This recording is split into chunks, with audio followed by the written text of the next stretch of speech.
नमस्कार दोस्तों, स्वागत है आपके अपने चैनल आईएएस एनालिसिस में। स्पेशल बिहार के अंतर्गत आज हम लोग देखेंगे क्लास नंबर 8। चलिए क्लास को हम लोग शुरू करते हैं। नए लोग हैं तो चैनल को सब्सक्राइब कर लीजिए। कोई भी क्यूरी हो तो व्हाट्सएप कर सकते हैं। पीडीएफ के लिए इस टेलीग्राम ग्रुप को जरूर ज्वाइन कर लीजिए। चलिए हम लोग आज बात करते हैं, चूँकि पूरी तरीके से मौर्य साम्राज्य को हम लोग देख रहे थे। जो भी बड़े बड़े जो शासक हुए, उन शासकों को हम लोगों ने देख लिया हुआ था। आज हम लोग देखने का प्रयास करेंगे किस तरीके से मौर्य साम्राज्य का पतन होगा, और उससे कहीं इम्पोर्टेंट यहाँ पे जो मौर्यकालीन संरचना थी, किस प्रकार से उतने बड़े साम्राज्य का संचालन हो रहा था, उन सारे ही चीज़ों को आज हम लोग बारी बारी से कंप्लीट करने वाले हैं। तो सबसे पहले हम लोग देखने का प्रयास करते हैं परवर्ती मौर्य शासक यहाँ पे कौन कौन आए। तो देखिए यहाँ पे हुआ गया था। तो मौर्य शासन लगभग 137 वर्षों तक यहाँ पे माना जाता है कि इतने लंबे समय तक इस वंश के लोगों के द्वारा यहाँ पे शासन स्थापित यहाँ पे किया गया। इतने लंबे समय तक शासन किया गया। उसके बाद यहाँ पे अंतिम जो शासक आएगा, ध्यान रखिएगा, बृहदत्त होगा। अंतिम शासक बृहदत्त होगा, और इसी का एक सेनापति आएगा जिसका नाम है पुष्यमित्र शुंग। आने वाले क्लास के लिए बहुत इंपॉर्टेंट है। इसी के द्वारा माना जाता है कि 185 ईसा पूर्व में इसकी हत्या कर दी जाएगी। अब उसी मगध साम्राज्य के भूमि पे एक नया वंश का उदय होगा, जिस वंश का नाम होगा शुंग वंश। तो देख पा रहे हैं यहाँ पे मगध में शुंग वंश का यहाँ पे प्रारंभ हो रहा है। तो पूरी तरीके से बहुत ही सिंपल कॉन्सेप्ट है कि किस तरीके से मगध साम्राज्य में शुरुआत में अगर देखा जाए तो एक बृहदत्त वंश आया, उसके बाद से हर्यक वंश आया, उसके बाद से शिशुनाग, नंद वंश, मौर्य वंश। अब यहाँ पे आ रहा है एक नया वंश, ध्यान रखिएगा, शुंग वंश आ जाएगा। शुंग वंश के बाद से फिर कर्ण वंश आएगा, उसके बाद सातवाहन आ जाएगा। तो ये कभी कभी एग्जाम में इस तरह का क्वेश्चन भी बनता ही बनता है। अब आइए हम लोग बात करते हैं कि आखिर इतने बड़े साम्राज्य का आखिर 137 वर्षों तक उनका अगर टाइम पीरियड रहा, शासन किया, तो ऐसे कौन कौन से कारण थे जिसके वजह से उनका पतन हो गया। तो यहाँ पे कुछ कारण है यहाँ पे, और उन कारणों को अक्सर एग्जाम में पूछा जाता है, और वहाँ पे कुछ नामों को यहाँ पे दे दिया जाता है कि कौन कौन से जो भी इतिहासकार है, विद्वान है, उनके द्वारा मौर्य साम्राज्य के पतन में कौन कौन सा स्टेटमेंट दिया गया है। तो सबसे पहले यहाँ पे जो जनरली जो इतिहासकार मानते हैं अयोग्य व निर्बल उत्तराधिकारी को लेके, क्योंकि देखिए अशोक था, जब तक अशोक था मजाल नहीं था कि कोई भी प्रांत उससे अलग हो जाए, कोई विदेशी जो शक्ति है आक्रमण कर दे। लेकिन उसके जाने के बाद से चूंकि इतना बड़ा एक सुसज्जित एक केंद्रीकृत जो व्यवस्था थी, एक कमज़ोर अयोग्य शासकों की वजह से धीरे धीरे उसमें टूटन आ गई। दूसरे नंबर पे है यहाँ पे मौर्य प्रशासन का अत्यधिक यहाँ पे केंद्रीकृत होना। इस चीज़ को रोमिला थापर के द्वारा शुरुआती में यहाँ पे इंडिकेट किया गया था कि बहुत ही अधिक केंद्रीकृत व्यवस्था थी, अर्थात पूरा का पूरा जो शासन का जो केंद्र होता था, उस शासन की शक्ति प्रक्रिया का जो केंद्र होता था, शासक में ही यहाँ पे निहित होता था। इसकी वजह से, ठीक है, रोमिला थापर के द्वारा, बहुत ही फेमस नाम है, ध्यान रखिएगा, उस रोमिला थापर के द्वारा यह स्टेटमेंट यहाँ पे शुरुआत में दिया गया था। पूरा पूरा लाइफ इन्होंने, ठीक है, इस मौर्यन एम्पायर के शासन व्यवस्था में ही इन्होंने लगभग लगा दिया। लेकिन अभी वर्तमान में इनका नया जो केस स्टडी आया हुआ है, इन्होंने केंद्रीकृत की जगह विकेंद्रीकृत व्यवस्था को भी, ठीक है, एक्सेप्ट किया है। क्योंकि एग्जाम में जनरली जो भी प्रश्न बना है रोमिला थापर से, इस केंद्रीकृत व्यवस्था को ही लेकर बना हुआ है। तो इसे आप लोग जरूर ध्यान में रखिएगा। अब आइए हम लोग नेक्स्ट यहाँ पे बात करते हैं शांति प्रियता एवं अहिंसा की नीति। ये भी बहुत बड़ा, ठीक है, कारण हो सकता है यहाँ पे, क्योंकि अशोक ने पूरी तरीके से देखिए शांति और, ठीक है, अहिंसा की नीति पर बल दिया। लेकिन ये भी एक योग्यता होनी चाहिए, ठीक है। जब तक आपके अंदर वो योग्यता नहीं है, किसी के अंदर अगर वो क्वालिटी नहीं है, तो फिर समस्या होगी। और इसी चीज़ को हेमचंद्र राय चौधरी के द्वारा ये बताया गया है। चौथे नंबर पे है ब्राह्मणों की प्रतिक्रिया। चूँकि इस समय देखिए यहाँ पे अशोक के द्वारा चूँकि बौद्ध धर्म को एक राजकीय संरक्षण के रूप में दिया गया था, और जब देखिए उस समय अशोक ने बौद्ध धर्म को संरक्षण दिया था, तो ऑलरेडी उस समय ब्राह्मण धर्म में सुधार का दौर चल रहा था धीरे धीरे। चूँकि बुद्ध और जैनों के आने से एक बहुत बड़ा जो कंप्यूटर के रूप में, ठीक है, ब्राह्मणों को जो चैलेंज मिला हुआ था, यहाँ से माना जाता है कि ब्राह्मणों की धीरे धीरे धीरे अब यहाँ से प्रतिक्रिया होने लगी। जैसे अभी हमने बात किया था उस शुंग वंश का जो, ठीक है, पुष्यभूति जो नाम था, जिसने, ठीक है, बृहदत्त की हत्या कर दी, वो भी ब्राह्मण वंश से ही था। तो ये भी एक कारण हो सकता है कि भाई इन लोगों के द्वारा, ठीक है, इनका खात्मा कर दिया गया। ये स्टेटमेंट दिया है हरिप्रसाद शास्त्री के द्वारा। 5वां नंबर पे है राष्ट्रीय चेतना का अभाव। देखिए ये भी कुछ कुछ कारण यहाँ पे हो सकता है, जैसे राष्ट्रीय चेतना हो गया। इसके अलावा प्रांतीय शासकों के अत्याचार एवं करों की अधिकता, क्योंकि अब शासकों का जब कंट्रोल नहीं रहेगा तो प्रांतों में देखिए जो भी शासक थे, अभी हम लोग देखेंगे जब मौर्यकालीन जो प्रशासनिक संरचना को पढ़ेंगे तो किस प्रकार से प्रांतों में शासकों के जो सगे संबंधी होते थे उन्हीं के द्वारा वहाँ पे प्रशासन को चलाया जाता था। तो इसका मतलब कि उनका पूरे तरीके से भ्रष्टाचार होना, अत्याचारी ठीक है अत्याचारी गतिविधियों को बढ़ाना, करों की अधिकता यहाँ पे वसूलना, ये बहुत बड़ी समस्या का यहाँ पे देखिए कारण होता है।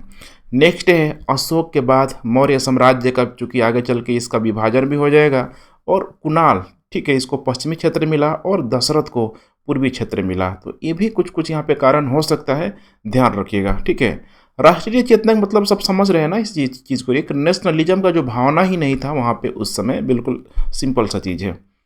अब यहाँ पे देखिए हम लोग एक बहुत बड़े आयाम पे, जो आज का जो क्लास का जो केंद्र बिंदु यही है, मौर्यकालीन संरचना। अब इस मौर्यकालीन संरचना को जो कि सबसे अधिक यहाँ पे इस प्रशासन में देखेंगे कि केंद्र से लेके ग्राम तक किस प्रकार से वो मौर्य व्यवस्था काम कर रहा था। और यहाँ से प्रश्न है देखिए भर भर के आता है, क्योंकि यहाँ पे बहुत सारे ठीक है और फैक्चुअल इन्फॉर्मेशन होगा, और factual information in the sense कि कुछ टेक्निकल नाम होगा, वैसे नामों का ठीक है मतलब आपको यहाँ पे समझ में आना चाहिए। और इस क्लास करने के दौरान देखिए उन नामों को बिल्कुल ही आपका क्लास में ही सारी चीज़ें की क्लियर हो जाएगी, कहीं से कोई समस्या नहीं होगी। बाकी समाज पे लेके उतना अधिक आपको ठीक है ध्यान नहीं देना है। आर्थिक गतिविधियों पे पूरा का पूरा जो व्यापारिक उस समय गतिविधियाँ थी पूरा ठीक है, मुद्रा वगैरह के बारे में देखेंगे। राजनीतिक में भी कुछ खास इतना एफर्ट नहीं लगाना है। हाँ, लास्ट में मेगास्थनीज जो है, देखिए मेगास्थनीज के द्वारा भारतीय समाज के बारे में क्या क्या कहा गया है, यहाँ पे हम लोग विशेष रूप से बल देंगे। तो चलिए बारी बारी से इन चीज़ों को हम लोग एक एक करके देखते हैं। सबसे पहले हम लोग बात करते हैं यहाँ पे मौर्यकालीन प्रशासन के बारे में। तो देख पा रहे हैं यहाँ पे मौर्यकालीन जो प्रशासन है, बिल्कुल यहाँ पे देखिए सबसे ऊपर यहाँ पे केंद्र में चूँकि शासक ही हुआ करता था, केंद्र यहाँ पे शासक हो गया, सम्राट हो गया। केंद्र के नीचे जैसे कि सपोज करिए अगर मौर्यन एम्पायर इस टाइप का है तो केंद्र यहाँ पे हो गया। अब इस केंद्र को ढेर सारे प्रांतों में ऐसे ऐसे बांट दिया गया है, देख पा रहे हैं यहाँ पे। अब ये जो एक एक जो प्रांत है, इन प्रांतों में ध्यान रखिएगा कुमार पुत्र या आर्य पुत्र होते थे। इसका मतलब कि यहाँ पे आज कुमार पुत्र आर्य पुत्र की जो तुलना है बिल्कुल एक ठीक है मुख्यमंत्री से आप कर सकते हैं। अगर केंद्र में अगर प्रधानमंत्री बैठा है, मुख्यमंत्री या फिर ठीक है प्रधानमंत्री से भी इसकी तुलना कर सकते हैं, मुख्यमंत्री या प्रधानमंत्री। ठीक है, तो यहाँ पे ध्यान रखिएगा ऊपर यहाँ पे कौन है, शासक है। और एक एक जो ये ठीक है जो स्लाइस है यहाँ पे एक एक जो केक का टुकड़ा दिख रहा है, इसमें कुमार या आर्य पुत्र होते थे जो बिल्कुल राजघराने से संबंधित होते हैं। अब यही जो आप देख पा रहे हैं ना, इसी एक भाग को यहाँ पे उठाइए और इसको फिर तोड़ना शुरू कीजिए। अब एक जो ध्यान रखिएगा ये कई सारे यहाँ पे मंडल में, जैसे ठीक है बिहार का ले लीजिए, बिहार में जैसे ठीक है कुछ वहाँ पे प्रमंडल कुछ सारे ठीक है मंडलों में वहाँ पे बांट दिया गया है, प्रशासनिक सुविधा को चलाने के लिए ऐसा किया जाता है। तो अब यहाँ पे देखिए कुछ यहाँ पे मंडल था, इस मंडलों में यहाँ पे ध्यान रखिएगा जो कमिश्नर जी जिसे बोला जाता है वर्तमान के संदर्भ में अगर देखा जाए तो इसको प्रतिष्ठा या प्रादेशिक लोग यहाँ पे इस चीज़ को चलाते थे। इनका बाकायदा ठीक है नियुक्ति की जाती थी, जैसे आज IAS वगैरह का एग्जाम होता है ठीक है, वैसे ही इनकी भी की जाती है। अब ये हो गया अगर प्रमंडल हो गया, तो अब इसको और माइक्रो लेवल पे चलाने के लिए, छोटे स्तर पे चलाने के लिए इसको विषय के रूप में बांट दिया गया। ध्यान रखिएगा विषय, इसका मतलब जिला होता था। अब यहाँ पे बांट दीजिए आप, अब एक मंडल में कई सारा यहाँ पे जिला हो सकता है। मैं बार बार बिहार का एग्जाम्पल ले रहा हूँ कि बिहार में देखिए जितना भी वहाँ का मंडल है, एक एक मंडल में कितने सारे जिला आपको देखने के लिए मिल जाएगा। ठीक वैसे ही उस कॉन्सेप्ट को आपको यहाँ डालना है। और इस विषय जिला का जो हेड होता था, ये होता था विषयपति या फिर स्थानिक होता था। अब देखिए इस जिला को भी अगर सपोज करिए कि एक जिला है, ध्यान से देखते चलिए, तो इस जिला को तो और हम लोग बांट सकते हैं। जैसे कि आज ठीक है अनुमंडल बोला जाता है, प्रखंड बोला जाता है, ठीक है उसी को यहाँ पे तहसील भी बोला जाता है। तो अब देखिए गांव और जिला के बीच के क्षेत्रों को संग्रहण के रूप में रखा गया है। ध्यान में रखिएगा संग्रहण के रूप में रखा गया है, जिसको आज वर्तमान में ठीक है अगर उसको तहसील बोला जाए तो ज़्यादा बेटर होगा। तो एक जिला अब इसमें मान के चलिए कि तहसील हो गया, इस तहसील को उसमें संग्रहण कहा जाता था। अब एक जिला में कई सारा तहसील हो सकता है, कई सारा संग्रहण हो सकता था। ऐसे ही कहा जा रहा है कि 10 ग्रामों का ये समूह होता था। इसका प्रमुख देखिए गोप कहलाता था। अब यहाँ पे हम लोग लास्ट में सबसे छोटी इकाई की बात करें तो इसको ग्राम बोला जाता था। क्या बोला जाता था? ग्राम। और ग्राम में उसका हेड ग्रामीणी होता था, जिसे आज वर्तमान में पंचायती व्यवस्था का मुखिया का कॉन्सेप्ट है, प्रधान का कॉन्सेप्ट है। उसी समय यहाँ पे ग्रामीणी होता था। तो ये अब चीज़ें बिल्कुल क्लियर है। उम्मीद है कि इतना आप लोग क्लियर हो गया होगा। इसी को ठीक है शब्दों के माध्यम से यहाँ पे लिखा गया है। इसका आप लोगों को ठीक है PDF मिल जाएगा। कहीं से कोई समस्या यहाँ पे नहीं होगी। उस समय देखिए जो भी प्रांत था उसको 5 बड़े प्रांतों में यहाँ पे ध्यान रखिएगा बांटा गया था। अभी उन 5 बड़े प्रांतों को भी हम लोग देखेंगे। बाकी सारी चीज़ें वही चीज़ें हैं जो मैंने अभी आप लोगों को यहाँ पे समझा ही दिया है लगभग। इसे आप लोग ठीक है बहुत अधिक देखने की ज़रूरत नहीं है। कॉन्सेप्ट क्लियर करना यहाँ पे ज़रूरी है। अब देखिए यहाँ पे नेक्स्ट हम लोग बात कर रहे हैं कि अब यहाँ से देखिए कोई समस्या आपको नहीं होना चाहिए। ये हो गया केंद्र, हो गया प्रांत, हो गया मंडल, हो गया विषय, हो गया संग्रहण, हो गया और यहाँ पे ग्राम हो गया। अब उन्हीं सारे अधिकारियों का यहाँ पे नाम लिखा गया है। जैसे संग्रहण में कहा गया है कि जिला व ग्राम का मध्यवर्ती वाला क्षेत्र होता था, ये है संग्रहण, ठीक है। और इसी का हेड होता था गोपा, या फिर इसको स्थानिक के नाम से भी यहाँ पे जाना जाता था। नेक्स्ट है यहाँ पे ग्राम सबसे छोटी इकाई होती थी और इसका प्रधान इसका ठीक है ग्रामिक होता था। कुल मिला के अगर थोड़ा सा हम क्रम देखने का प्रयास करें, क्योंकि क्रम भी पूछता है इन अधिकारियों को नाम को लेके, तो थोड़ा सा आपको यहाँ पे ध्यान में रखना पड़ेगा। सबसे नीचे देखिए ग्राम सबसे नीचे इकाई है। ग्राम के ऊपर जाएंगे तो गोपा मिल जाएगा, गोपा देख पा रहे हैं ना, ग्रामीणी गोपा। उसके बाद जाएंगे ऊपर तो विषयपति या फिर यहाँ पे स्थानिक मिल जाएगा। अब ये विषयपति स्थानिक में ध्यान रखिएगा, ठीक है। इसमें युक्त लोग होते थे, रज्जुक लोग भी होते थे और प्रादेशिक लोग भी यहाँ पे होते थे। सॉरी, युक्त और रज्जुक लोग होते थे और मंडल कमिश्नरी में आते आते प्रादेशिक लोग यहाँ पे हो जाते थे। ध्यान से आप लोग देखते चलिए, ठीक है। अब यहाँ पे देखिए बात की जा रहा है विषय और समाहर्ता। यहाँ तक आते आते जो भी महामात्य होते थे, जो यहाँ पे अशोक नियुक्ति भी करता था, जिसे धम्म महामात्य हो गया, एक बड़ा आधिकारिक रूप में आप समझ सकते हैं। और उसके बाद से क्या हो जाएगा प्रांतपति, जो कि प्रांतों में ही होते थे। और उसके बाद यहाँ पे क्या हो जाएगा राजा हो जाएगा सर्वोच्च अधिकारी के रूप में। तो यहाँ पे थोड़ा सा आप लोग विशेष करके ध्यान रखिएगा, क्योंकि क्रम से पूछ देगा। इसमें अगर 2-3 को भी आपको आता है कि कौन ऊपर नीचे है तो आसानी से एग्जाम में प्रश्न बन जाएगा। अब नेक्स्ट चलिए हम लोग बात करते हैं प्रक्रिया, किस तरीके से यहाँ फंक्शनिंग मतलब फंक्शन होता था। जैसे आज है ना पूरी भारत की संरचना अगर है तो जैसे विधायिका, कार्यपालिका, न्यायपालिका में बटा हुआ है। तो पूरा का पूरा जो दामोदार है देखिए विधायिका में होती है, लेकिन विधायिका को सहायता करने के लिए वहाँ पे कार्यपालिका भी मौजूद है। तो कहीं ना कहीं देखिए विधायिका का हेड है, कोई ना कोई हेड है। जैसे संसदीय व्यवस्था में भारत में अगर प्रधानमंत्री है तो प्रधानमंत्री को सहायता देने के लिए एक बहुत बड़ा ठीक है मंत्रिमंडल है, मंत्रिपरिषद है, कैबिनेट है। तो आपको यही चीज़ आपको समझना पड़ेगा कि वहाँ पे भी चूंकि अशोक अकेले कैसे चला पाएगा, कोई भी शासक होगा इतनी बड़ी व्यवस्था को तो चला नहीं पाएगा। ऑलरेडी आप इस चीज़ को समझ चुके हैं। तो इसीलिए राजा की सहायता के लिए ध्यान रखिएगा मंत्रिपरिषद होती थी। और प्रमुख मंत्रियों में जैसे कि कुछ नाम है देख पा रहे हैं, पुरोहित या फिर युवराज या फिर इसमें सेनापति होते थे। अब इनको भाई एक मंत्री के रूप में इनको चुन लिया जाता था और बाकायदा इस मंत्री में ध्यान रखिएगा शामिल करने के लिए इसमें उपधा परीक्षण होता था। ये उपधा परीक्षण क्या था? तो चुनाव से पहले उनके ठीक है चरित्र की जांच की पद्धति करना कि भाई कहीं दुश्मनों से जाके नहीं मिला है, ये हमारे प्रति निष्ठावान है कि नहीं है, राज्य के प्रति निष्ठावान है कि नहीं है। इन सारी प्रक्रियाओं से उसको गुजरना पड़ता था। इसमें बताया गया है कि तीर्थ के रूप में अर्थशास्त्र में सर्वोच्च अधिकारी यहाँ पे बताया गया है कि यही तीर्थ सब होता था। ध्यान रखिएगा अधिकारी प्रशासनिक अधिकारी के रूप में तीर्थ होता था। कुल 18 तीर्थों की जो कौटिल्य का अर्थशास्त्र है उसमें इंफॉर्मेशन दिया गया है। इसमें से कुछ इंपॉर्टेंट जो तीर्थ है बार बार एग्जाम में पूछा जाता है, चलिए उसको हम लोग थोड़ा देख लेते हैं। तो यहाँ पे थोड़ा कौटिल्य का जो सप्तांग सिद्धांत है यहाँ से भी प्रश्न बनता है, थोड़ा सा आप लोग ठीक है देख लीजिए, बहुत ही कम समय में कंप्लीट हो जाएगा। क्योंकि सप्तांग सिद्धांत में कौटिल्य ने 7 चीज़ों पे एक शासक के लिए या फिर एक राज्य के लिए, एक क्षेत्र के लिए अनिवार्य तत्व माना है और सबका उसने ठीक है डिफाइन किया हुआ है कि किसका बाकायदा क्या मतलब है। इसे भी एग्जाम में पूछा जाता है। जैसे कि पहला ही नंबर 1 है यहाँ पे राजा, एक ठीक है, कोई भी क्षेत्र के लिए, साम्राज्य के लिए राजा की पॉइंट है, वही उस क्षेत्र का पूरी तरीके से स्वामी होगा। उसके बाद से अमात्य बोला गया। अमात्य पूरी तरीके से आँख है, अभी हम लोगों ने देखा मंत्री वगैरह के रूप में बहुत बड़ा अधिकारी होता था। उसके बाद दुर्ग, यहाँ पे देख पा रहे हैं, ठीक है, दुर्ग है यहाँ पे, अर्थात जनपद जो भी है, ठीक है, ध्यान रखिएगा, ये बिल्कुल राज्य का पैर की तरह कार्य करता है। चौथे नंबर पे यहाँ पे दुर्ग या किला है, ये बिल्कुल हर एक राज्य में, ठीक है, किलीकृत व्यवस्था, किला वाला व्यवस्था होनी चाहिए ताकि दुश्मनों से बचा जा सके। इसके अलावा कोस है, ये तो बहुत ही ज़रूरी है, बिना इसके बिना कोई व्यवस्था चल ही नहीं यहाँ पे पाएगी।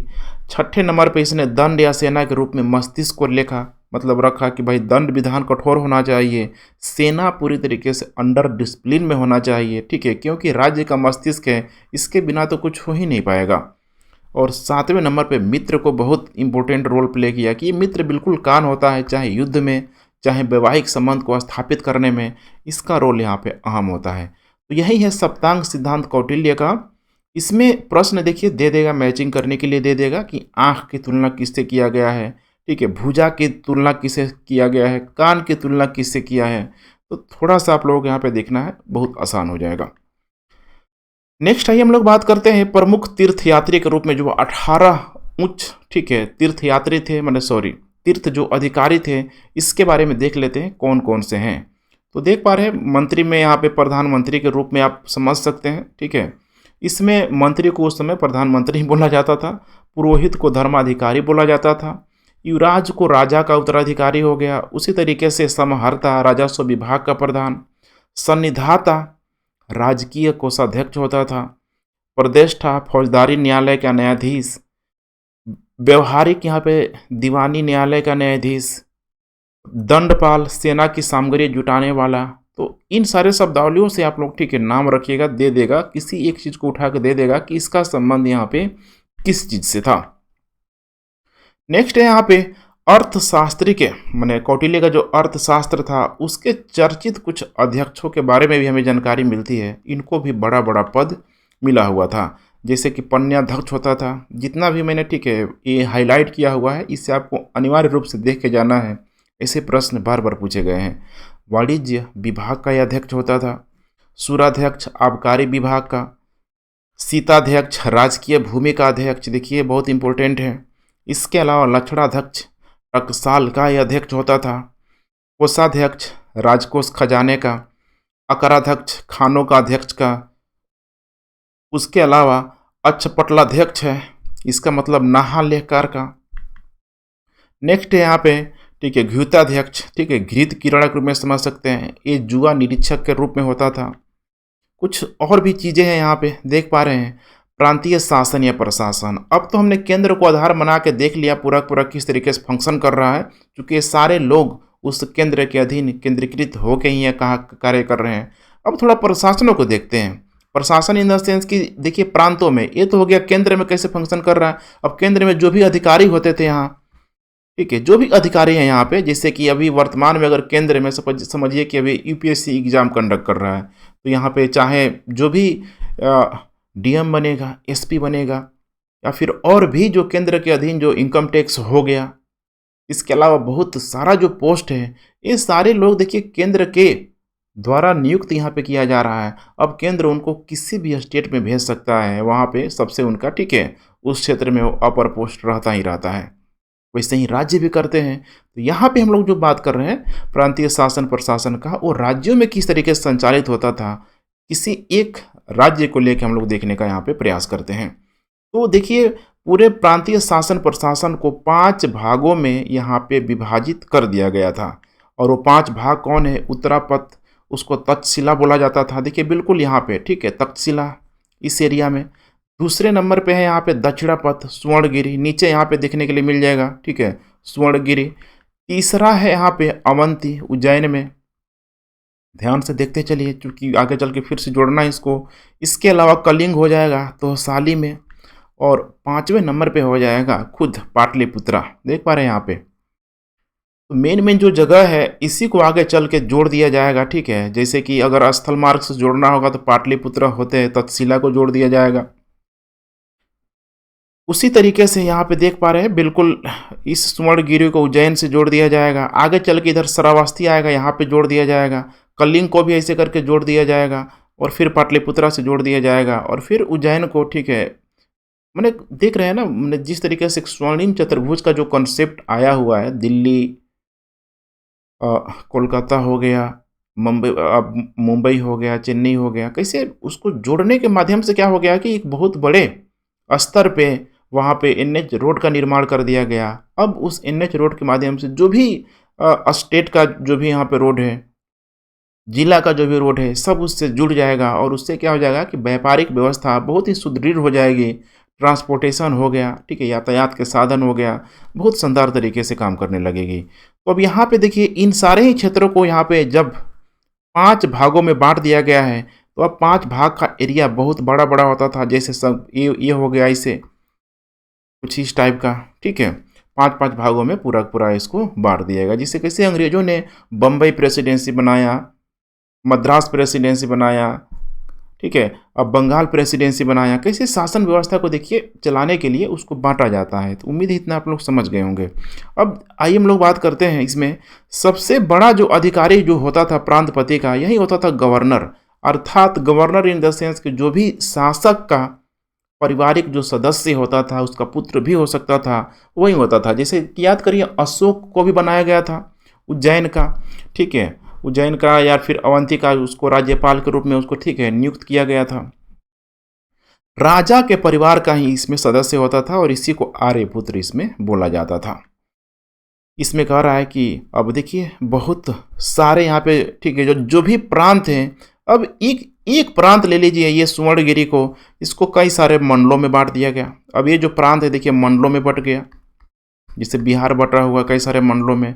अब एक जो मंडल है, ये कई सारे जिलों में बट जाएगा। ध्यान से देखते चलिए, अभी हम फिर से मैं समझा रहा हूँ इसको। और ये जिला फिर कई सारे विषयों में बट जाएगा, संग्रहण में बच जाएगा, और लास्ट में ग्राम्य में बच जाएगा। कितना देखिए, बिल्कुल आज जैसे वर्तमान में देखते हैं ना, गांव से फिर, ठीक है, निकल के जाएंगे तो फिर पंचायती व्यवस्था आ जाएगा, पंचायती व्यवस्था से फिर ऊपर जाएंगे तो फिर ब्लॉक वाली व्यवस्था आ जाएगी, तहसील वाली व्यवस्था आ जाएगी, फिर ऊपर जाएंगे तो जिला वाली व्यवस्था आ जाएगी, राज्य वाली व्यवस्था आ जाएगी, और फिर उसके ऊपर, ठीक है, पूरा का पूरा केंद्र है। बिल्कुल ये लेयर लगा हुआ है, और ये लेयर हमें आज से नहीं देखने के लिए मिलता है, बल्कि इसका तो देखिए ओरिजिन ही देखा जाए तो उस एंशिएंट एरा में आपको देखने के लिए मिलेगी। अब भाई हम लोग बात करते हैं नेक्स्ट, स्थानीय नगर प्रशासन की। अब इसका कोई एक भाग उठा के आप ले लीजिए, स्थानीय नगर प्रशासन में किस तरीके से फंक्शन कर रहा था, इसे भी समझिए। इसकी जानकारी देखिए मेगास्थनीज की जो इंडिका है, वहाँ से भर भर की जानकारी मिलती है। इसमें बताया गया कि जो नगर प्रमुख जो होता था उसको एसटी नोमई बोला गया, ध्यान रखिएगा, एसटी नोमई जो भी हेड होता था नगर प्रमुख का। नगर प्रशासन में 30 सदस्य होते थे, और 6 समितियों में इसको विभाजन किया गया था, ताकि नगरों में जो भी, ठीक है, लॉ एंड ऑर्डर को बेहतरीन तरीके से मेंटेन किया जा सके, शासन प्रशासन को वहाँ भी बेहतरीन तरीके से चलाया जा सके। इसके अलावा जिले में अन्य 3 अधिकारी भी नियुक्त यहाँ पे किए जाते थे, जैसे कि प्रादेशिक, जिले व गांव के अधिकारियों का ये लोग, ठीक है, विवरण रखते थे। उसी तरीके से देखिए रज्जुक है, बहुत ही इंपॉर्टेंट नाम है रज्जुक, भूमि का संरक्षण एवं मूल्य निर्धारण के रूप में रहता था। युक्त होता था, ये राजस्व वसूलता था, एवं लेखा जोखा प्रणाली को ये पूरी तरीके से रखता था, ठीक है।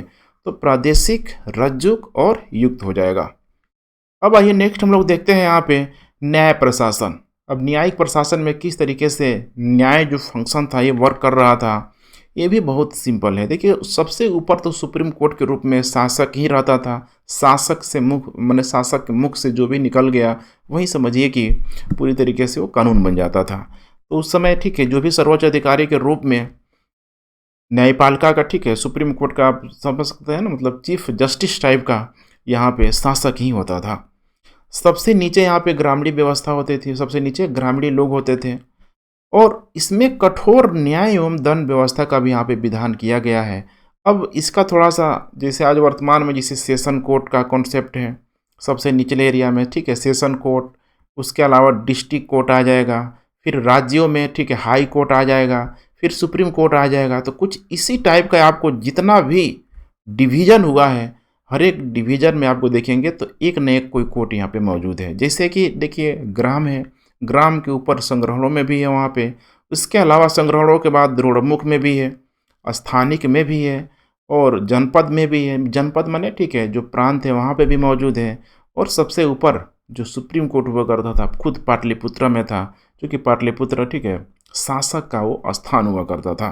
जैसे आज देखिए दिल्ली में एक ही सुप्रीम कोर्ट है, क्यों तो भाई दिल्ली में ठीक है केंद्र बिंदु यहाँ पे सेंटर में है। इसके अलावा और भी फैक्टर है, विधायिका पूरा पूरा ठीक है संसद है हमारी दिल्ली में ही स्थित है। तो आप ऐसे भी कोरिलेट इसको कर सकते हैं। आइए नेक्स्ट हम लोग देखते हैं अब न्यायालय का प्रकार क्या क्या था यहाँ पे, ठीक है। तो इसमें पहला है यहाँ पे धर्म स्थलीय न्यायालय, माने उस समय धर्म को आधार बना के भी कई सारा डिसीजन यहाँ पे सुनाया जाता था। जैसे आज है ना फौजदारी और ठीक है दीवानी वाला मामला, तो धर्म स्थलीय न्यायालय में देखिए यहाँ पे दीवानी न्यायालय के रूप में इसमें दीवानी मुद्दों को यहाँ पे लाया जाता था। दीवानी मुद्दे मतलब समझ रहे हैं ना, मतलब जो फौजदारी नहीं है, जहाँ पे मारपीट ठीक है हिंसा झड़प नहीं हुआ है वो सब दीवानी ही है, और जहाँ वो सब मामला आ जाएगा ठीक है वो सब फौजदारी हो जाएगा।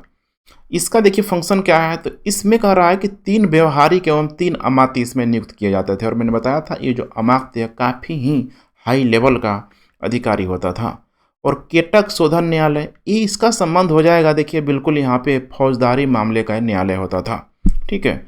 और इसकी संरचना में 3 प्रदेश था और 3 अमात्य नियुक्त किए जाते थे। तो इतना समझ सकते हैं आज वर्तमान में जो व्यवस्था है ठीक है फौजदारी व्यवस्था दीवानी व्यवस्था ये उसी समय से चली आ रही है, बस नाम का थोड़ा बहुत आपको अंतर देखने के लिए मिलेगा। नेक्स्ट है यहाँ पे गुप्तचर प्रणाली, क्योंकि कौटिल्य का जो गुप्तचर व्यवस्था में बहुत ही बताया हुआ अच्छे तरह से बताया हुआ है। जैसे एक मूवी आप लोगों ने देखा हुआ है ठीक है, वो जोधा अकबर में कुछ दिखाता है कि किस तरीके से अकबर अपने ठीक है क्षेत्रों में अपने साम्राज्य में लोगों की बातों को जानने के लिए जाता है कि भाई आखिर लोग हमारे बारे में, हमारे क्षेत्र के बारे में, हमारे साम्राज्य के बारे में क्या सोचते हैं।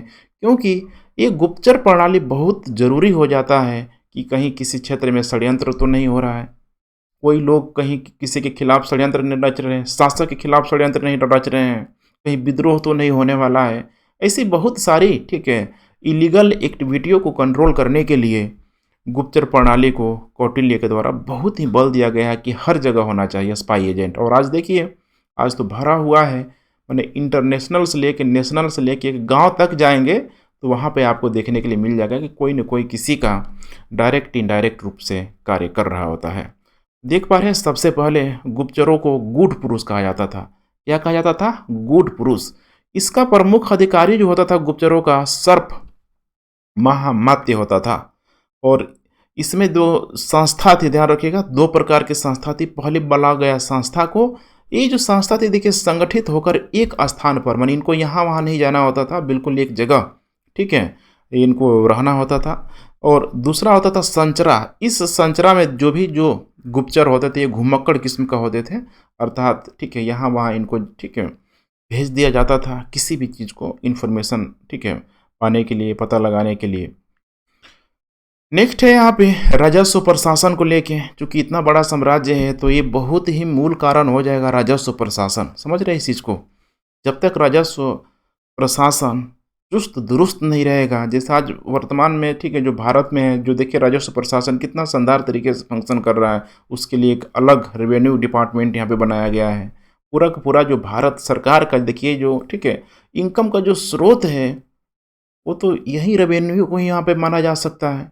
इतने बड़े साम्राज्य को उस समय भी चलाने के लिए सबसे जो इम्पोर्टेंट जो स्रोत होगा ये रेवेन्यू ही होगा। अगर ये रेवेन्यू को सही से कलेक्ट नहीं किया जाएगा तो समस्या आएगी। शासन प्रशासन को चलाने के लिए, लोक कल्याणकारी नीतियों को लाने के लिए तमाम ऐसी बहुत सारी चीज़ें होती है ठीक है जो बहुत ज़रूरी हो जाता है। तो इस राजस्व प्रशासन को भी हमने यहाँ पे ठीक है बांट के रखा हुआ है कि नंबर 1 है यहाँ पे भूमि कर, क्योंकि उस समय भूमि कर ही सबसे इम्पोर्टेंट होता था। इसमें आप देख पा रहे हैं पहला था सीता भूमि, इसको सरकारी भूमि बोला जाता था। दूसरा भाग मतलब निजी, और तीसरा बोला जाता था आदेव मातृक, माने बिना वर्षा के जहाँ पे अच्छी खेती हो जाती थी। इसका मतलब कि वहाँ पे सिंचाई वगैरह की व्यवस्था होती ही होगी। और यहाँ पे बोला गया है कि अर्थशास्त्र के अनुसार 1/6 भाग, क्योंकि 1/6 भाग यूनिवर्सल है, आप शुरुआत से लेके, ठीक है, अगला जब आप आ जाएंगे मध्यकालीन भारत तक, तो यही 1/6 ही चलता रहेगा, ध्यान रखिएगा, ठीक है। लेकिन जो विदेशी विवरणों में खासकर मेगास्थनीज की इंडिका है, उसमें बोला कि 1/8 लिया जाता था, ध्यान रखिएगा, ठीक है। तो कभी कभी 1/4 लिया जाता था। अकाल जब पड़ता था तो भाई राहत दिया जाता था, कोई कर वगैरह यहाँ पे नहीं लिया जाता था।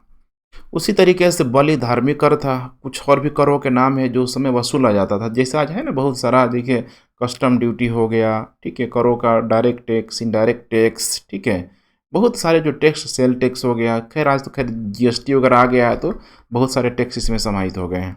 उस समय होता था सेपरेट सेपरेट, बलि धार्मिक कर, प्रणय आपातकालीन कर, ठीक है, ये युद्ध के समय लिया जाता था और कुल उपज का 1/3 भाग लिया जाता था, क्योंकि युद्ध में देखिए उस समय भी, आज तो एक बजट बनेगा तो उसमें सेना के लिए एक अलग ही रक्षा व्यय के रूप में यहाँ पर रखा जाएगा। उस समय देखिए भी ये सब चीज़ किया जाता था। सेना भक्त के रूप में अभियान के समय सेना के लिए सब लिया जाता था, ताकि उनको भी मोटिवेशन मिले। प्रवेश्य, ध्यान रखिएगा, आयात कर, किस प्रकार का कर? आयात कर होता था। इसके अलावा बहुत इंपॉर्टेंट निष्क्रम्य कर, ये तो नाम से ही लग रहा है, ठीक है, कि एंट्री होगा तो प्रवेश कर माने आयात कर, और यहाँ पे निष्क्रम्य कर माने निर्यात पर कर, जिसको यहाँ पे एक्सपोर्ट किया जाएगा। उसी तरीके से यहाँ पे वर्तनी है पथ कर, चुंगी कर के रूप में, और ब्याजी कर मतलब क्रय विक्रय पर इसको लगता था, और पिंड कर संपूर्ण गांव से एक बार में लिया जाने वाला कर होता था। यही शब्दावलियाँ बीपीएससी बार बार पूछती है, ध्यान रखिएगा, फुल्ली कॉन्सेंट्रेट होकर देखिए। रज्जु कर, भूमि मात हेतु कर, और इसके अलावा ये बड़ा इंपॉर्टेंट है, इसको पूछा जा चुका है, पंकोदक सिन रोधे कर। देखिए कितना इंटरेस्टिंग है, सड़क पर जो लोग कीचड़ फैलाते थे उनसे कर वसूला जाता था। उम्मीद है इतना आप लोग क्लियर हो गया होगा, ध्यान से आप लोग देखते चलिए, ठीक है, क्योंकि दुर्घटना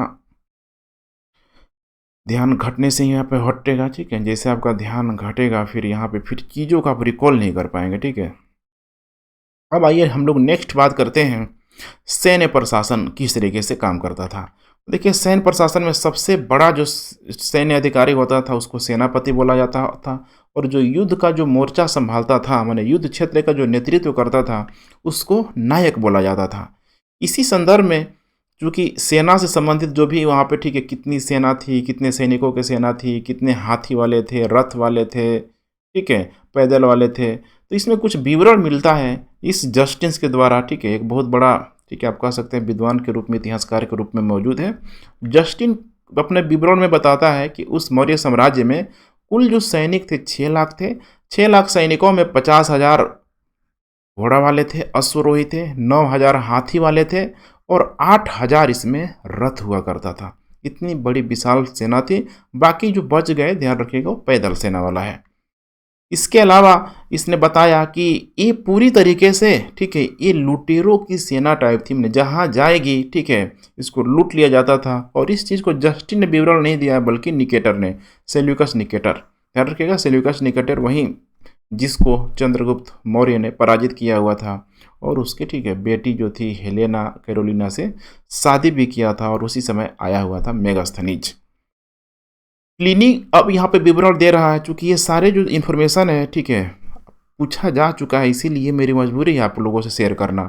प्लिनी का विवरण है कि जिसमें 6 लाख जो पैदल सेना थे, 30,000 अश्वरोही थे, 9,000 इसमें हाथी थे, ठीक है। तो एक बार इसे और आप लोग देख लीजिए।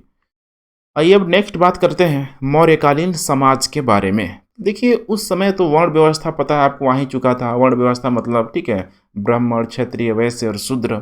और आपको एक चीज़ विशेष ध्यान देना है कि मौर्यकालीन में देखिए चंद्रगुप्त मौर्य जैन धर्म को अपना लिया, लेकिन कौटिल्य जो था प्योर ब्राह्मण था, और उस ब्राह्मण होने के नाते वो जो भी वर्ण व्यवस्था था उस समय चल रहा था, उसको तो डिनाई नहीं कर सकता है ना, उसको तो चीज़ मानेगा ही मानेगा। इसीलिए यहाँ पे कौटिल्य की बात किया जा रहा है कि इसने बिल्कुल ही वर्ण व्यवस्था पर आधारित जो भी समाज था उसको संचालित करवाने का भी ये प्रयास किया। जैसे कि बोला गया कि वर्ण व्यवस्था कठोर थी, माने जाति व्यवस्था कठोर थी, इतनी कठोर थी कि जाति से बाहर, माने इंटरकास्ट, ठीक है, जो मैरिज वगैरह का उस समय से ही देखिए कॉन्सेप्ट खत्म कर दिया गया था। यही है ना, इतिहास में यही चीज़ आपको सीखने के लिए मिलेगा कि कोई चीज़ कोई भी अगर ठीक है जो परंपरा कह लीजिए उसको, रूढ़िवादी विचारधारा कह लीजिए, बनने में समय लगता है और एक बार जब बन जाता है ना तो इंसान के बिल्कुल डीएनए मिल जाता है। फिर उससे अलग हट के कोई काम कर रहा होता है तो फिर समाज उसको ठीक है सोशली डैमेज करने का प्रयास करता है।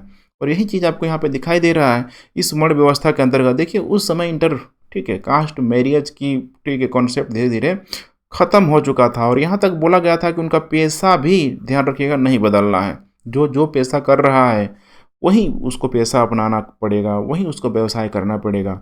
इसमें 2 लोगों को ठीक है छूट दिया गया था, दार्शनिक और ब्राह्मण। अर्थात दार्शनिक कहीं लोग शादी कर सकता है, कोई भी अपना व्यवसाय चुन सकता था और यहाँ पे उस कैटेगरी में इन ब्राह्मणों को भी रखा गया है।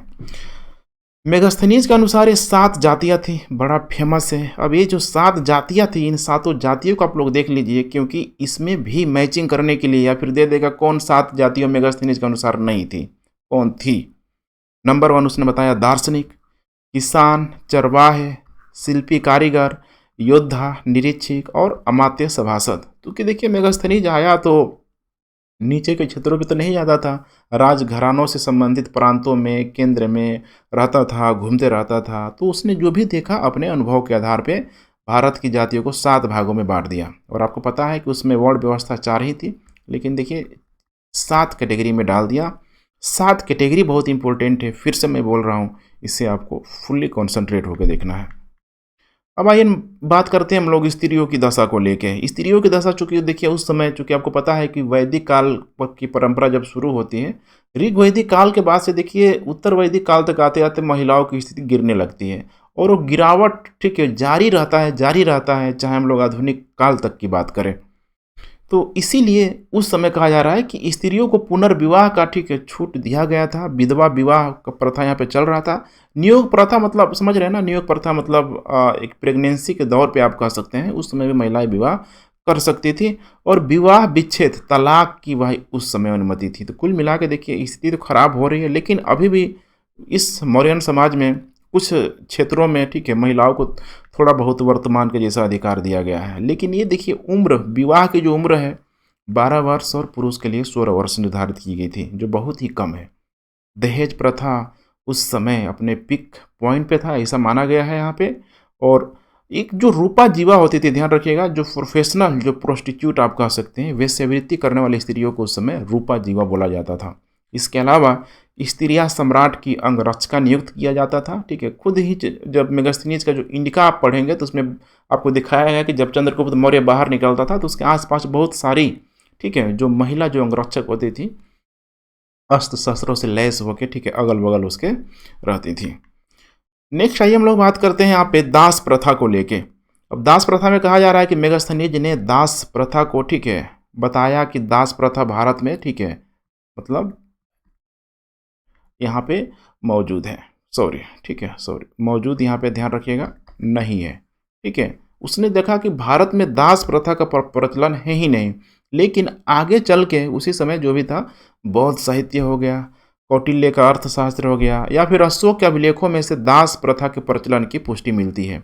अब दास प्रथा को देखिए यही यहाँ पे कौटिल्य को सॉरी मेगास्थनीज को यहाँ पे ठीक है अगर मूल्यांकन यहाँ पे किया जाता है भारतीय इतिहासकारों के द्वारा कि वो दास प्रथा को यूरोपीय समाज के संदर्भ में उसको समझने का प्रयास कर रहा था कि भाई जिस तरीके से वहाँ कोड़े मार मार के काम करवाया जाता था वैसे दास प्रथा उसने भारत में नहीं देखा था। इसीलिए बोला कि दास प्रथा यहाँ पे क्या थी, नहीं थी।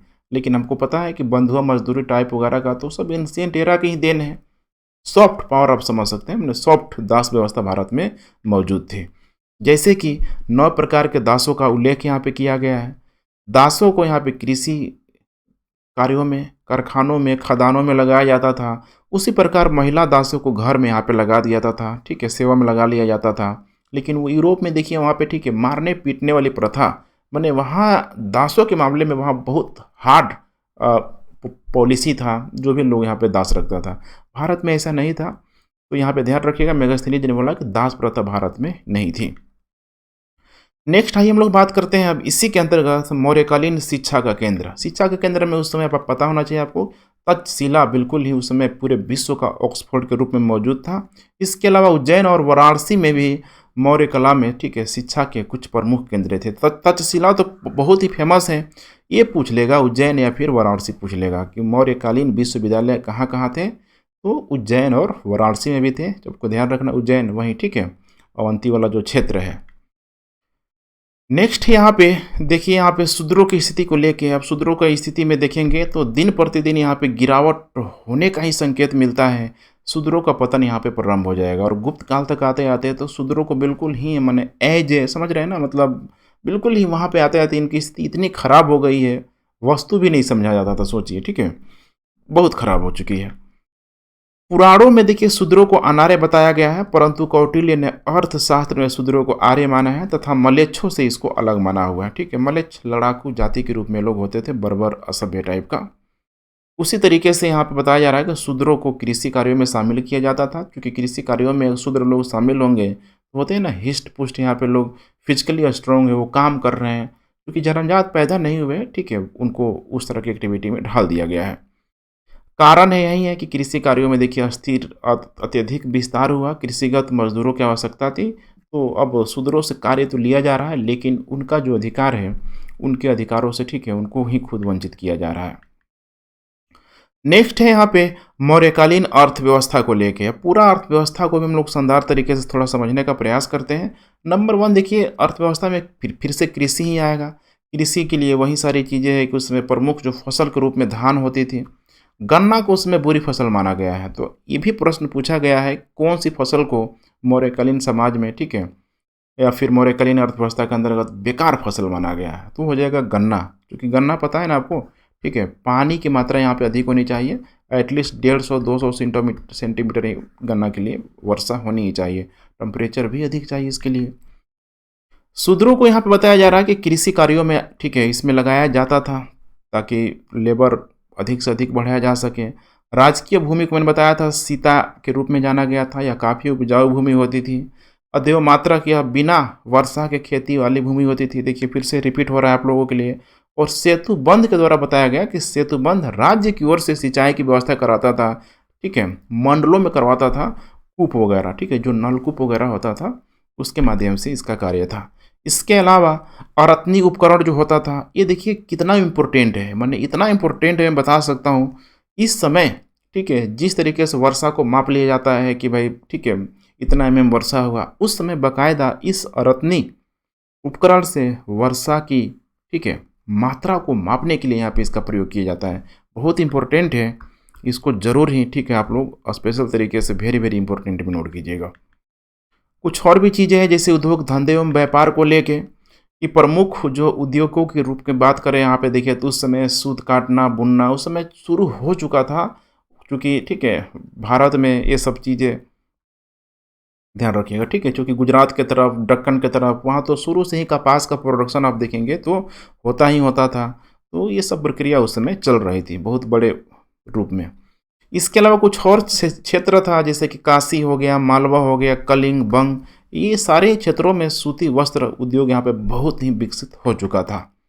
बंग का मलबल विश्व विख्यात था। ये मलबल देख रहे हैं ना, आगे चल के देखिएगा ये यूरोपियों के लिए बहुत ही बड़ा, ठीक है, इंपॉर्टेंट वस्तु बन जाएगा। मलबल काफ़ी मखमली कपड़ा, पहनने में काफ़ी सॉफ्ट होगा। इसके अलावा वाणिज्य एवं व्यापार पर राज्य का पूरी तरीके से यहाँ पे कंट्रोल होता ही होता था। एग्रोनोमी में यहाँ पे बताया गया है, यहाँ पे एग्रोनोमी वही बताया था मैंने कि नगर का जो प्रमुख जो उच्च जो, ठीक है, अधिकारी होता था कि एग्रोनोमी इसका जो कार्य था, एक और कार्य था कि यह मार्ग निर्माण के लिए अधिकारी होता था। मैंने सड़क बनाना, जैसे आज सड़क मंत्रालय है, परिवहन मंत्रालय है, ठीक है, उसी तरीके से वो एग्रोनोमी भी उस समय होता था। इसके अलावा सार्थवाह बहुत ही इंपॉर्टेंट है, ध्यान रखिएगा, व्यापारियों का नेता को उस समय सार्थवाह बोला जाता था। अब यही सार्थवाह व्यापारियों का जो नेता है आगे चल के धीरे धीरे एक श्रेणी के रूप में कन्वर्ट होने लगेगा। चेंज आपको देखने के लिए मिलेगा उस मौर्योत्तर पीरियड में तक आते आते। नेक्स्ट है यहाँ पे मौर्यकालीन मुद्रा को लेके, क्योंकि इस समय तो जनरली जो मुद्राएं हैं बहुत टाइप की थी, लेकिन बहुत अधिक उसका, ठीक है, यूज में आपको दिखाई नहीं देगा। आहत मुद्रा ही सबसे अधिक उस समय जरूरी था। लेकिन यहाँ पे बोला गया इतिहासकारों के द्वारा कि उस समय राजकीय जो मुद्रा थी, ध्यान रखिएगा, पौड़ मुद्रा थी। और इसमें मयूर, पर्वत, अर्धचंद्र की छाप वाली आहत रजत मुद्राएं मौर्य साम्राज्य में, ठीक है, मानी गई है। अर्थात आहत मुद्रा बहुत एक फ्लेक्सिबल जो, ठीक है, कांसा का धातु होता था, अब उसमें, ठीक है, छाप लगा दिया जाता था, जिसे है ना यहाँ पे देख पा रहे, छाप मोहर बना के उसको छाप दिया तो उसकी आकृति उस पर, ठीक है, आ जाती थी। तो मयूर, पर्वत और अंध्रचंद्र की। इसके अलावा उस समय देखिए विनिमय के साधन के रूप में चांदी के पंचमार्क जो सिक्के होते थे, पंचमार्क चिन्ह है ये सब, ठीक है, उसका प्रयोग किया जाता था। इसके अलावा सोने के सिक्कों को उस समय स्वर्ण या पाद बोला जाता था। ये बहुत अधिक प्रचलन में नहीं मिलेगा, लेकिन एग्जाम में पूछा जाता है, पूछा जा चुका है। चांदी के सिक्के को करसापड़, पढ़ एवं धरण बोला गया, और तांबे के सिक्के को, ध्यान रखिएगा, मासक, काकड़ी एवं अर्ध काकड़ी बोला गया। इसी तरह से कुछ और भी फैक्ट है। द्रोण को, ठीक है, अनाज मापन के लिए प्रयोग किया जाता था, और निवर्तन को भूमि मापन के लिए प्रयोग किया जाता था। तो यही छोटी छोटी शब्दावलियाँ है, देखिए यही से आपको एक एक नंबर एज लेना होता है, क्योंकि ये बहुत सारे फैक्ट हैं जो इतनी आसानी से, ठीक है, किसी के मस्तिष्क में नहीं रहेगा। इसको याद करने का एक ही तरीका है, रिवीजन करना, ठीक है। और यहाँ पे बहुत ही शानदार तरीके से यहाँ पे मैं बताते चल रहा हूँ, जिससे कि सारी की सारी जो चीज़ें हैं क्लासरूम में ही आप लोगों को क्लियर हो जाए। अब आइए नेक्स्ट यहाँ पे हम लोग बात करते हैं मौर्यकालीन प्रमुख मार्ग। तो प्रमुख मार्ग का मतलब क्या है कि जो भी बड़े बड़े जो प्रांत हैं उनको जोड़ दीजिए, प्रमुख मार्ग हो जाएगा। और चूँकि भारत का जो दक्षिणतम एरिया है, प्रायद्वीपीय वाला एरिया है, यहाँ पे बंदरगाह वगैरह भी हो जाएगा, तो एक स्थल मार्ग हो जाएगा, और दूसरा, ठीक है, जल मार्ग हो जाएगा। तो जल मार्ग को कनेक्ट करने के लिए बंदरगाह बनाया गया था। अब वो जो भी एंशिएंट एरा का जो बंदरगाह है उसको आपको ध्यान से देखना पड़ेगा, ठीक है। तो बंदरगाह में सबसे पहले आप यहाँ पे देख लीजिए, पूर्वी तट पर जो ताम्रलिप्ति बंदरगाह है वर्तमान में वेस्ट बंगाल में, यही हो जाएगा, देखिए यहाँ पे ताम्रलिप्ति बंदरगाह।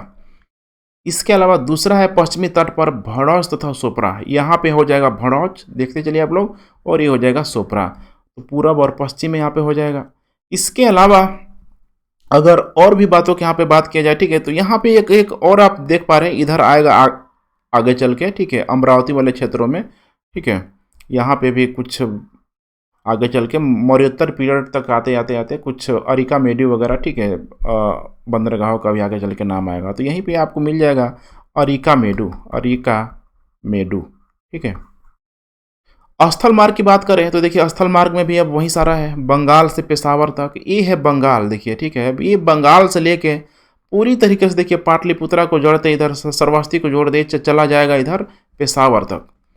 दूसरा यहाँ पे है दक्षिणापथ में श्रावस्ती से प्रतिष्ठान तक। अब ये है यहाँ पे देखिए श्रावस्ती ऊपर ही, यहाँ पे श्रावस्ती से लेके इधर, ठीक है, उज्जैन को जोड़ते यहाँ पे प्रतिष्ठान तक, देख पा रहे हैं। तो कुल मिला के देखिए स्थल मार्ग, जल मार्ग, हर तरीके से, हर तरह से उस समय व्यापार होता था। धीरे धीरे बहुत तेजी से उस समय मतलब व्यापारिक गतिविधियों को यहाँ पे बढ़ाने का प्रयास किया गया था। यहाँ पे मैप में आप देख सकते हैं, जो भी आपको समस्या होगा आप, ठीक है, ताम्रलिप्ति है, ये इधर यहाँ पे मिल जाएगा अरिका मेडू, ये है सोपारा, ये है भड़ौच, यहाँ पे मिल जाएगा श्रावस्ती, इधर मिल जाएगा पेशावर, और नीचे आपको देखने के लिए मिल जाएगा, ठीक है, इधर क्षेत्रों में सुवर्णगिरी, ठीक है, ब्रह्मगिरी, सुवर्णगिरी यहाँ पे देखने के लिए मिल जाएगा, ठीक है।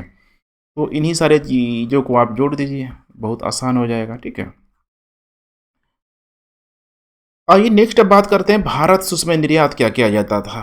ऐसे भी प्रश्न पूछे उस समय, जनरली हाथी दांत, कछुए, ठीक है, सीप मोती, रंग, नील, बहुमूल्य लकड़ी, ये भारत से एक्सपोर्ट किया जाता था। लेकिन कुछ लाया भी जाता था भारतीयों के द्वारा, जैसे रेशम चीन से लाया जाता था, मोती ताम्रपर्णी से, ध्यान रखिएगा, ताम्रपर्णी से, चमड़ा नेपाल से, मदिरा सीरिया से, और घोड़े पश्चिम एशिया से। और विजयनगर साम्राज्य तक आते आते देखेंगे तो वहाँ पे घोड़े की डिमांड बहुत अधिक बढ़ने लगेगी, आगे चल के आएगा, ठीक है, लगभग 13वीं-14वीं शताब्दी में विजयनगर साम्राज्य। इसके अलावा कुछ और भी चीज़ों को देखिए, मेगास्थनीज की इंडिका। अब सारी जो बातें आप लोगों ने मेगास्थनीज का देख ही लिया, इसको एक जगह कंपाइल करके आप लोगों को दे दिया जा रहा है, ठीक है, कि वर्तमान में देखिए जो मेगास्थनीज की जो इंडिका है उसके द्वारा जो लिखा गया भारतीय समाज को ध्यान में रख के, वो अपने मूल रूप में उपलब्ध नहीं है, और उसको आगे चल के, ठीक है, मतलब मूल रूप में उपलब्ध नहीं है, लेकिन उसी को, ठीक है, रेफरेंस मान के बना के एरियन के द्वारा, प्लूटार के द्वारा, प्लिनी के द्वारा, जस्टिन के द्वारा लिखा गया। और बड़े मजे की बात कि ये कभी भी ये लोग भारत नहीं आया था, भारत नहीं आया था, उसी मेगास्थनीज की इंडिका को आधार बना के सब इतिहास लिखा। और यही कारण है कि बहुत बड़ा जो कंट्रोवर्सी का जो कारण बनता है कि देखिए, जब भी किसी चीज़ को आप ठीक है संश्लेषित करके लिखने का प्रयास करते हैं, उसको संक्षेप में करने का प्रयास करते हैं, तो मूल रूप में कभी वो चीज़ नहीं आएगा। आप अपने से मिर्च मसाला डाल ही देंगे, ठीक है, स्वाभाविक सी बात है ये। तो इन लोगों ने भी यही किया हुआ है इसको, ठीक है। एनालिसिस हम लोग आगे चल के करेंगे जब हिस्ट्री को, जब ठीक है खासकर मेंस के नज़रिए से आप लोग स्टडी करेंगे। यहाँ पे देख पा रहे हैं मेगास्थनीज को, ठीक है, सॉरी, मेगास्थनीज ने चंद्रगुप्त को सेंड्रोकोटस कहा क्योंकि इसी के दरबार में आया था। इंडिका के अनुसार भारतीय समाज को आपको पता है कि 7 भागों में बांट दिया गया था। व्यक्ति संपन्न थे, चोरी नहीं होती थी, घरों में ताले नहीं लगाए जाते थे। इसके अलावा कुछ और बातें हैं, अपराध कम था, न्यायालयों का प्रयोग कम होता था, भारतीय लोग ब्याज नहीं लेते थे, बहु विवाह प्रचलित थी, केवल धनी लोगों में ही थी, ध्यान रखिएगा, सती प्रथा का प्रचलन नहीं था। ये सब मेगास्थनीज की इंडिका को आधार बनाया गया है। जाति समाज का, ठीक है, मूलाधार था, जाति व्यवस्था का पालन अनिवार्य था, दास प्रथा प्रचलित नहीं थी, भारतीय लोग लेखन कला से अनभिज्ञ थे। इसके अलावा इंडिका के अनुसार भारत की अर्थव्यवस्था की थोड़ा सा हम लोग बात कर लेते हैं। कृषक धनी थे, यहाँ पे अकाल नहीं पड़ता था, कृषि मुख्य व्यवसाय था, पैतृक व्यवसाय का प्रचलन था। मेगास्थनीज ने, ये बहुत इंपॉर्टेंट है, सोना खोदने वाली चीटियों का उल्लेख किया कि भाई ये लोग, ठीक है, सोना खोद देते थे, पता नहीं कैसे। भारतीय घोड़े तथा विशेष प्रकार के एक सिंग वाले घोड़े का इसने उल्लेख किया है, उसका नाम इसने कार्टजन रखा है, दे देगा। कार्टजन का संबंध किससे है? घोड़े से है। उसने एक नदी की चर्चा किया है जिसमें सोना निकलता था, अब कौन सी नदी है ये मुझे भी नहीं पता है। नेक्स्ट है यहाँ पे इंडिका के अनुसार भारत में धर्म की स्थिति को देखिए। यहाँ पे क्या था? ब्राह्मण धर्म की सबसे अधिक प्रधानता थी उस समय। लोग पुनर्जन्म में विश्वास करते थे। हेराक्ली कुछ ने श्री कृष्ण बोला है और डायनोसियस को शिव बोला हुआ है, ध्यान रखिए। ये भी प्रश्न पूछ सकता है, हेराक्ली श्री कृष्ण, ठीक है, हे राम के संदर्भ में आप इसको इंडिकेट कर सकते हैं, हे राम श्री कृष्ण, फिर डायनोसियस, यहाँ पे शिव हो जाएगा, ठीक है, शिव हो जाएंगे। इंडिका के अनुसार भारत की राजनीतिक दशा को भी आप लोग देख लीजिए। राजा अत्यंत इस समय शक्तिशाली हो चुका था, जो कि सही बात है। राजा की अंगरक्षक देखिए स्त्रियां होती थी। इसके अलावा अपराध कम होते थे तथा दंड विधान भी बहुत कठोर था, ये भी एक बहुत बड़ा कारण माना गया, ठीक है। तथा शासकीय संपत्ति को नुकसान पहुंचाने पर मृत्यु दंड का प्रावधान था। आज जैसे होता है ना, यहाँ बस फूकना, टेंट फूकना, ठीक है, तो देखिए उस समय कितना कठोर था। राजा न्यायप्रिय था, राज्य, ठीक है, शांति व पूरी तरीके से सुखी था। कुल मिला के यही सारी बातें थी जो हम लोगों ने देख लिया। अब देखिए बिहार स्पेशल के अंतर्गत हम लोग चीज़ों को देख रहे हैं। यहाँ पे जो भी इम्पोर्टेंट टॉपिक है, ठीक है, उसको बहुत अच्छे तरीके से हम लोग कवर कर रहे हैं। जहाँ से प्रश्न बनता है वैसे ही, आपको ये नहीं समझना है कि अब मैं पूरा टॉपिक मैं ऐसे ही कराते जाऊँगा, नहीं, ठीक है। अब यहाँ से, अब चूँकि अब थोड़ा बिहार के बाहर अब साम्राज्य फैलना शुरू होगा, तो हम लोग अब आने वाले क्लासों में बिल्कुल ही शॉर्ट मतलब वे में ही हम लोग देखते हुए चलेंगे, क्योंकि अब जल्दी से इस स्पेशल बिहार को हमें कंप्लीट करना है। तो ठीक है फ्रेंड्स, थैंक्स फॉर वाचिंग। जय हिंद।